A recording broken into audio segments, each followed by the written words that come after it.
Hi, I'm Susan Fortunato. I'm the rector at Christ Church in Poughkeepsie. We've been part of Poughkeepsie since 1766. Everyone who lives in Poughkeepsie knows that we have a problem with the unhoused. What to do, how to treat them.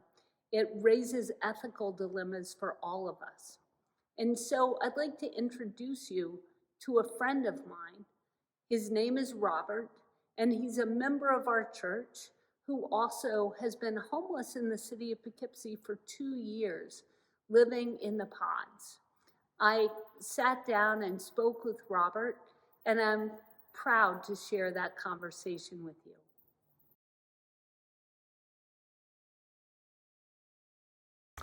My name is Robert Canadilla, and I live at the Pods, which is the shelter right now in Poughkeepsie, the homeless shelter. Right about now, it will be about 2 whole years.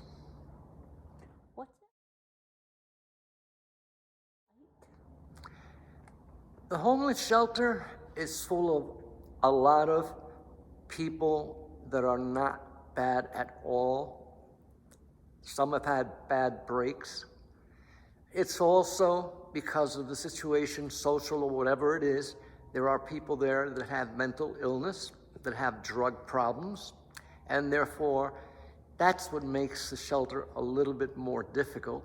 Because the other day I'm waiting online. Actually, I'm not waiting online for dinner. And there was someone rapping and making noise in the way by the bed, and I said, "Are you online?" Then the guy behind me says, "Just go ahead."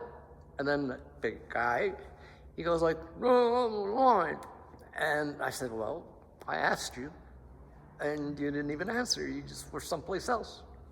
But I was lucky the guy behind him says, "No." And he said, "Okay, you're there." So that is the hardest part of living in the shelter, where sometimes you have to be very careful who you talk to. Like, people might be super nice one day, then totally ballistic the next. So that's basically what the shelter is like. It's not really a terrible place, but it is a place where you constantly have to be on the guard. You have to guard your personality. It's not when I come here to church, to Christ Church. No matter who I speak to, they're supportive. My pastor is awesome. She's always been there for me. Everyone here is fantastic. And it's good to have a support group, a place where you go and you know you don't have to worry about anything or anyone. So it's like a heaven, like a haven for me. So, yep. Well, not to go into details, I had a problem with the company that I worked for. None of it was my fault in that sense. There was a certain amount of vindictiveness because I was helping a friend that had an apartment. He was part of the company. We had too many problems. He had a stroke, and I got a feeling that it was the fact that I decided to move out to the shelter. I was going to do it temporarily because I was working full-time as a cab driver. So I figured what I'll do is I'm through with this, the constant arguing, and then a week after that, I got let go.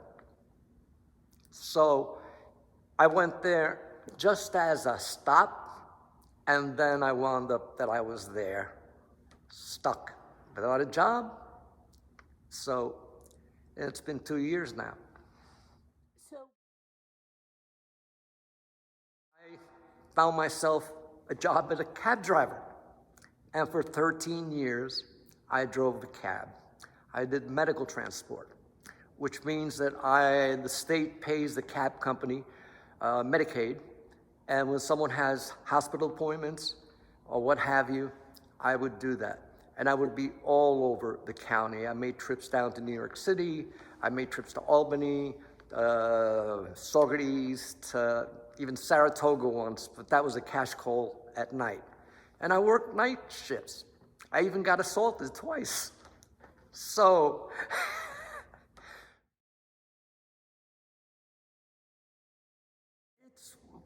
it's been a long journey. I was raised Roman Catholic, and went to Catholic school till about the 8th grade, 6th, 7th, something like that. Then went to the public school system. And I got away from the church.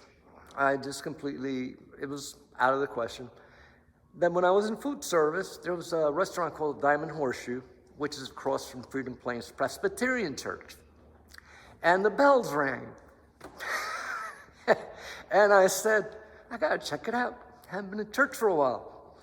So I went there for the service and I met Reverend Boak, and he was extremely eloquent. And it influenced me to start getting back to God. You know, I'm still Catholic roots, Protestant, I didn't know the exact difference. But then I kind of experimented, went to Freedom Plains, went to Episcopal Church out in Millbrook, went to the Catholic Church a few times, and kind of just went through them. Finally, I settled on St. Peter's in Lithgow. And I became a member of that church, and I would go to the Episcopal Church also in Millbrook. And I was back and forth between both churches. I became involved in the Sunday school over at St. Peter's. I moved away from that area, and then the closest church was the Lutheran church. So I started going to the Lutheran church, and I went there for a while. And then when I moved back to Poughkeepsie, I started coming to here, you know, a little bit at a time, Christ Church there. As a matter of fact, I might have been there before I even moved to Poughkeepsie, when I think Blake was here. And I remember coming here a few times. But, you know, and then I met the Reverend Susan. And then I started coming on a regular basis, and then more regularly. And when I was coming anyway, but when I started coming when I was coming regularly and I became homeless, guess who I'm going to turn to? Christ Church, Reverend Susan, and it's been good. It's been good. And with time, I've become not just somebody that comes, but somebody that comes every time, every service. Rain, snow, sleet, I walk. I thought it was about 1/3 of a mile, but it's actually about a mile that I walk over here. Wow. Yep. It's probably, even in the darkest moments, you know, we're all humans, so sometimes we get down, or you kind of say like, "Ugh." But I have faith that there's a purpose in God. This is a learning experience. The situation I'm going through is testing me in a way. So I see it as growing in a different way, becoming tougher in many ways. And without my faith in Jesus, my faith in God, it would be much more difficult. Because I remember I was studying actually Luther, and I was kind of struggling with the will of God, how sometimes you go like, why this is happening. And one day the cab company A1, you go up a steep hill. And I'm going up, like I know I have to do slowly so I don't start sliding. And the mechanic's coming the other way and stops. I stop. And he goes, "Need any help?" I go, "No, thanks, I'm good." And then, of course, I'm standing still on the snow. Then I try to pull out, and I start sliding. And I start sliding, and then suddenly I go like, stupid. I'll back all the way down the hill again, and I'll start again, slowly. And yeah, then I made it up the hill. So it's like sometimes you bash your head doing it a certain way, and basically sometimes you just have to take back kind of an analogy with God's will and say, well, maybe there's some other way that probably will be a little more fruitful, or that'll work out better. And maybe that's why things are difficult, because there's a couple of things maybe that you're not doing quite right. You know.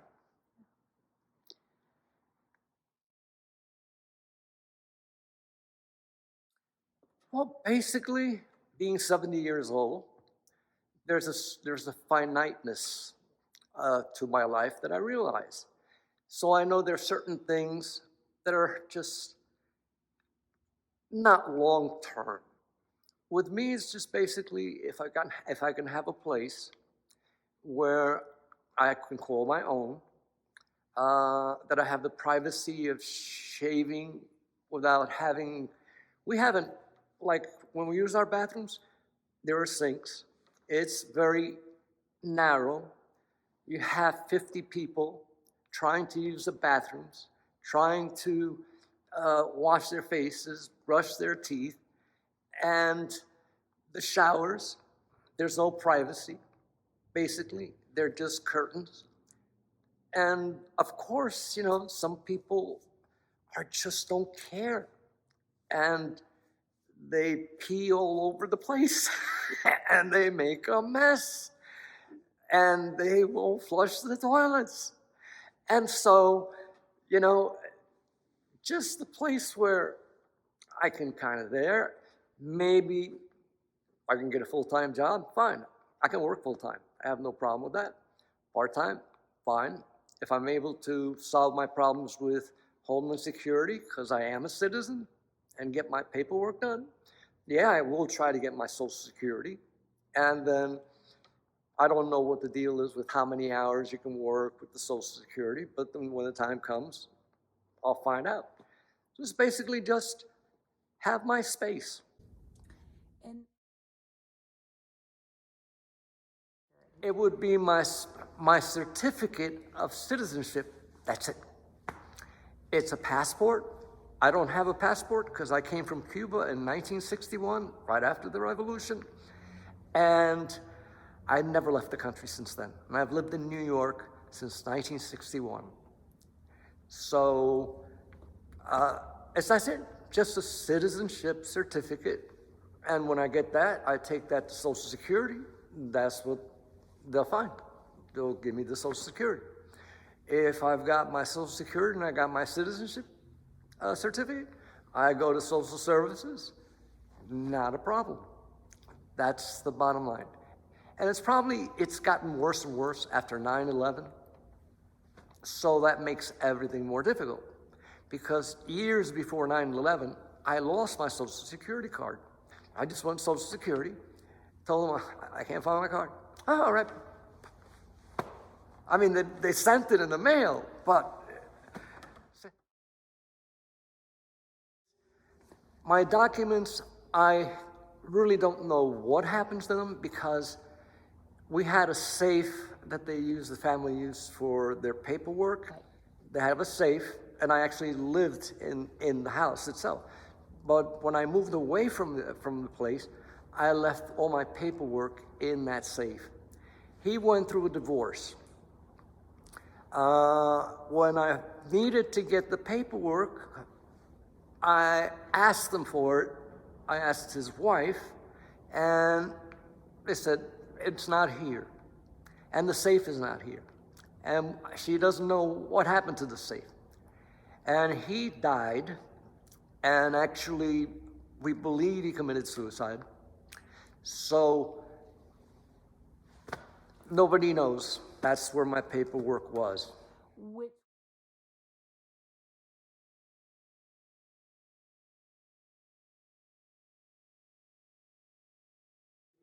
I am so sick of paperwork.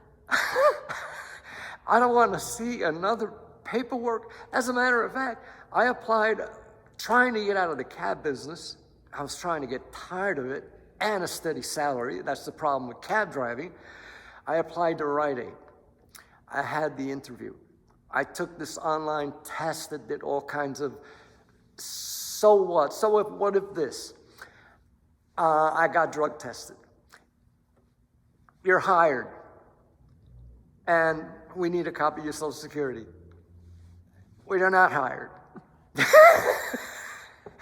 I was already saying, I got a job at the Rite Aid, and I'm so happy, and the manager was happy, I'm bilingual, and she said, you do great here, and all that, and it's like, and so, you get sick of it.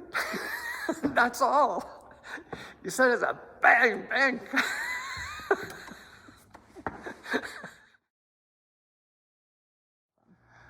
I would say number one, go to the shelter, 150 North Hamilton. It's the sheriff's office is there, the sheriff, the prison itself. They will help you. You just have to make the time, which a lot of people don't do because some people just they're goofing off. But if you go there at the shelter and you're serious and you talk to the people in charge and you talk to the social worker, they will help you. It might take time, but I know lots of people that went that route and got their place. That's it. But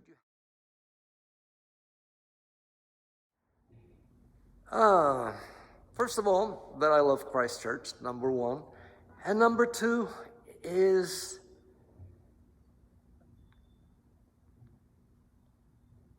I understand Poughkeepsie because even when I walk the streets of Poughkeepsie, you don't know exactly who you're dealing with. But the majority of people at the shelter, maybe they have a drug problem, or maybe they've just had bad luck, or maybe they just had bad family. There's a lot of reasons, but most of the people there are a lot of young people, there are a lot of old people. Basically, just look at them as human beings, give them the benefit of the doubt, and treat them with kindness. And of course, you know, you have to have a little guard in front of you because I know it can be a tough town, but at the same time, not all of us that are homeless are gonna hurt you, are gonna steal from you. It's that simple. So, like Jesus will separate the tares from the wheat. Well, there are tares and there are wheat out there. So that's how you gotta look at it. Sometimes you can't tell because they're mixed up, but trust me, there's wheat in there